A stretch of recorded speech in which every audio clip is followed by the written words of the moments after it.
आप मुझसे रिक्वेस्ट कर रहे थे काफी देर से कि रणवीर अलाहाबादिया का जो सीन चल रहा है इंडियाज गोट लेटेंट के ऊपर जो इसने कमेंट पास किया जिसके बाद से रणवीर को जान से मारने की धमकियां तक दी गई हैं। तो ये सब कुछ क्या चल रहा है, आप जानना चाहते हैं कि पीछे हकीकत क्या है, ये सब कुछ हो क्या रहा है। तो बेसिकली कुछ मसीहियों का ये मानना है, जो लोग मसीही इसको पसंद करते हैं। रणवीर अलाहाबादिया को मैं आपको बता दूं कि हर मजहब में से काफी लोग इसको पसंद करते हैं। तो आप नोट करें कि इसने एक शो किया था एक पास्टर के साथ, और कुछ मसीहियों को लग रहा है कि शायद इस शो के बाद क्योंकि इसने एक अच्छा काम किया था इसलिए डीप स्टेट अब इसके खिलाफ हो गई है और वो इसको बर्बाद कर देना चाहते हैं, क्योंकि इसने अपने पॉडकास्ट के ऊपर एक पादरी को बुलाया था और इसने बड़ा ही पॉजिटिव कोई काम किया था। तो इस बात में कितनी सदाकत है आगे चलकर देखते हैं, लेकिन उससे पहले मैं आपको बताना चाहता हूं कि रणवीर अलाहाबादिया का ये जो सारा सीन चल रहा है ये इसका एक रिचुअल है, because he is part of the secret club. कैसे वो मैं आगे चलकर आपको बताता हूं, लेकिन सबसे पहले मैं आपको बताना चाहता हूं कि विकिपीडिया के ऊपर लिखा हुआ है कि इंडियाज गोट लेटेंट ये जो शो था इसकी तमाम की तमाम एपिसोड्स को प्राइवेट कर दिया गया है यूट्यूब के ऊपर। और मैं आपको बताना चाहता हूं एक और कॉमेडियन है जो कि यूट्यूब के ऊपर इसका चैनल है, समय रैना कोई इसका नाम है। ये जो शख्स है इसके चैनल के ऊपर ये सारे एपिसोड्स अपलोड किए गए थे और अब इसने अपने चैनल के ऊपर इन सारी वीडियोस को प्राइवेट कर दिया। According to Wikipedia the show was called off by Raina and he made all episode private on YouTube on 12 February 2025, जिसका सीधा सीधा मतलब ये है कि कोई भी शख्स अगर इसके चैनल पर जाकर मेंबरशिप बाय करता है तो वो इसकी प्राइवेट वीडियोस को देख सकता है। यहां पर आप देख सकते हैं ज्वाइन का बटन आ रहा है, जिसका मतलब ये कि आप इसकी मेंबरशिप को बाय करके कोई भी शख्स इस शो को जाकर देख सकता है। ये बात विकिपीडिया के मुताबिक मैं आपको बता रहा हूं, मुझे नहीं पता अगर आप इसके मेंबर हैं तो आप इसको कंफर्म कीजिएगा कि क्या इसके मेंबर्स ये देख सकते हैं या नहीं देख सकते हैं।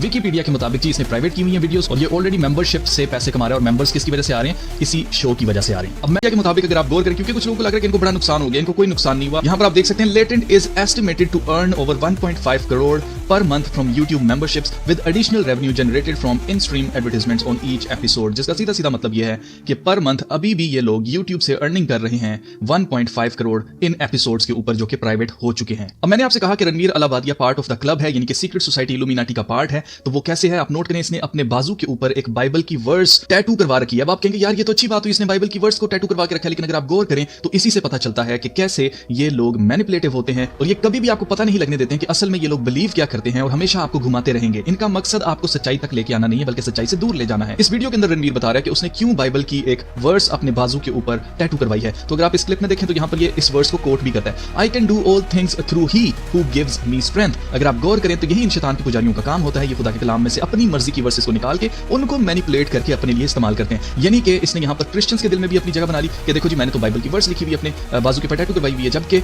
आप नोट करें कि इसमें एक बहुत बड़ा ब्लंडर है जो कि रणवीर ने किया है। क्या ब्लंडर है जी, इस आयत के अंदर से क्राइस्ट वर्ड रिमूव है, जबकि असल वर्स जो है फिलिपियंस 4:13 इसमें लिखा है I can do all things through Christ who strengthens me, यानी कि मैं सब कुछ मसीह में कर सकता हूं। लेकिन आप नोट करें कि इसने यहां पर क्या किया, मसीह को ही माइनस कर दिया है, निकाल दिया है, जिसका सीधा सीधा मतलब यह है कि ये लोग सिर्फ अपने मकासद के लिए ये सारी चीजें करते हैं। आप नोट करें कि ये हिंदुओं के सामने हिंदू बन जाएंगे, ये मुसलमानों के सामने मुसलमान बन जाएंगे, ये क्रिश्चियंस के सामने क्रिश्चियन बन जाएंगे, यहूदियों के सामने यहूदी बन जाएंगे। आप जिस भी मजहब से हैं ये वो वाले मजहब वाला बन जाएंगे। अगर आप शैतान के पुजारी हैं तो ये आपकी तरफ की बात करेंगे। अगर आप गौर करें तो इसने अपनी बैक के ऊपर शिवा का टैटू भी करवा रखा है, जिसका सीधा सीधा मतलब यह है, जो लोग ये समझ रहे होंगे मसीही के देखो यार इसको बाइबल भी आती है, बाइबल पढ़ता है, ये तो बड़ी रिस्पेक्ट करता है हमारी, तो आप नोट करें कि पीछे उसने शिवा का जो टैटू है वो भी करवा रखा है, जिसका सीधा सीधा मतलब यह है ये किसी साइड का नहीं है। और यही इनकी निशानी होती है फ्रीमेसन्स की कि ये खुद किसी साइड के नहीं होते हैं, ये लूसीफेरियंस होते हैं और ये लूसीफर को अपना हीरो मानते हैं, जिसकी वजह से ये सारे लोगों को खुश करने के पीछे लगे होते हैं और इनको अपनी आखिरत की कोई परवाह नहीं होती है, किसी एक साइड के नहीं होते हैं, बेईमान लोग होते हैं। यही वजह है कि इसको इंडिया के अंदर अवार्ड तक दिया जाता है मोदी की तरफ से बेस्ट कंटेंट क्रिएटर होने का। और फिर अगर आप गौर करें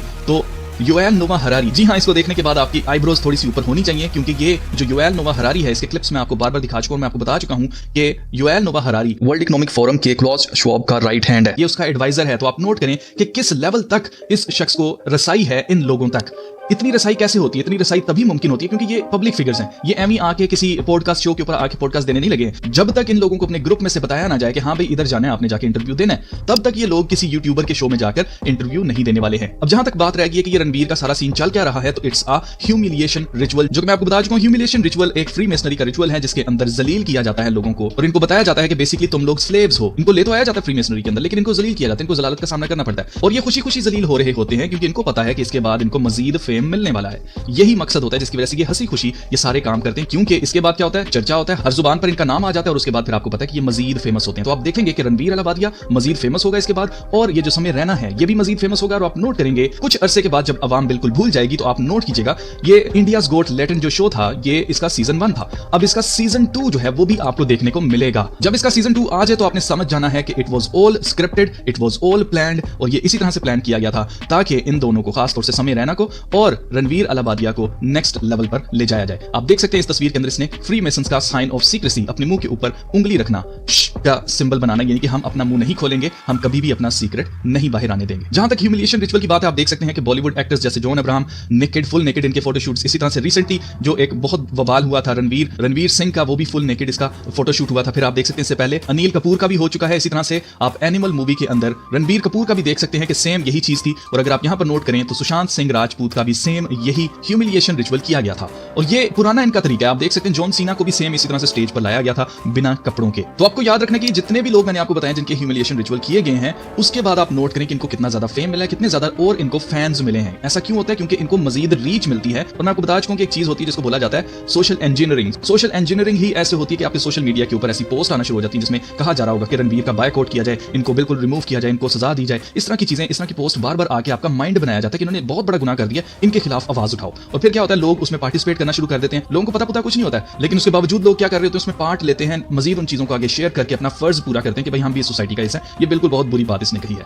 जबकि इससे पहले भी बड़े बड़े जोक्स ऐसे होते रहे हैं, लेकिन सिर्फ इसी को इतनी सजा देने की बात क्यों की जा रही है? अगर आप गौर करें तो रणवीर का लेवल चेक करें कि ये कहां तक, इवन के हनी सिंह के साथ इसने इल्यूमिनाटी पे बात की। आई थिंक ये कोई जर्नलिस्ट है, उनके साथ भी इसने इल्यूमिनाटी पे बात की। फिर इसी तरह से दिलजीत दोसांझ के साथ। ये बहुत ज्यादा ऐसे लगता है कि जैसे ये बंदा जानने की कोशिश कर रहा है। ये जानने की कोशिश नहीं कर रहा है, ये ऑलरेडी उनका पार्ट है। और मैं आपको बताना चाहता हूं कि ये जो सारा दिखाया जाता है कि हाय बेचारा वो तो जानने की कोशिश कर रहा था, वो बहुत मासूम है, तो ऐसा कुछ नहीं है भाई। गेट कीपर्स होते हैं, जब तक गेट कीपर्स ना चाहें आगे इंफॉर्मेशन नहीं जा सकती है। A gatekeeper on social media refers to an individual और group that actively controls access to information, communities and discussions within a platform. जिसका सीधा सीधा मतलब ये है कि गेट कीपर्स होते हैं, कुछ ऐसे लोग होते हैं जिनका काम ही ये होता है कि कौन सी चीज को सोशल मीडिया के ऊपर वायरल होने देना है, कौन सी चीज को वायरल नहीं होने देना है। और मजीद मैं आपको बता चुका हूं कि जब कभी भी ऐसी डिस्ट्रैक्शंस आती हैं तो ये सिर्फ डिस्ट्रैक्शंस होती हैं, जबकि हुकूमतें पीछे बहुत बड़े काम कर रही होती हैं ताकि आपका ध्यान उस तरफ ना जाए। इसलिए एक नया ड्रामा सामने लाया जाता है और अवाम का सारा ध्यान उस एक फजूल सी चीज के ऊपर चला जाता है जिससे आपकी जिंदगी पर कोई फर्क नहीं पड़ता है। लेकिन जिस चीज से आपकी जिंदगी पर फर्क पड़ता है उसके लिए नए कानून बनाए जा रहे होते हैं खुफिया तौर पर। तो जनाब रणवीर का ये जो सारा सीन है, इट्स अ ह्यूमिलिएशन रिचुअल। और इसके बाद आप देखेंगे कि रणवीर अलाबादिया और समय रैना ये दोनों मजीद ज्यादा फेमस होंगे। और इसके अलावा अगर आप गौर करें तो सीजन 2 जो है इस शो का, वो भी आपको अनकरीब देखने को मिलेगा। बहुत जल्दी नहीं बल्कि कुछ महीनों के बाद जब भी इसका सीजन 2 आएगा तो आपने याद रखना है कि it was all planned this way.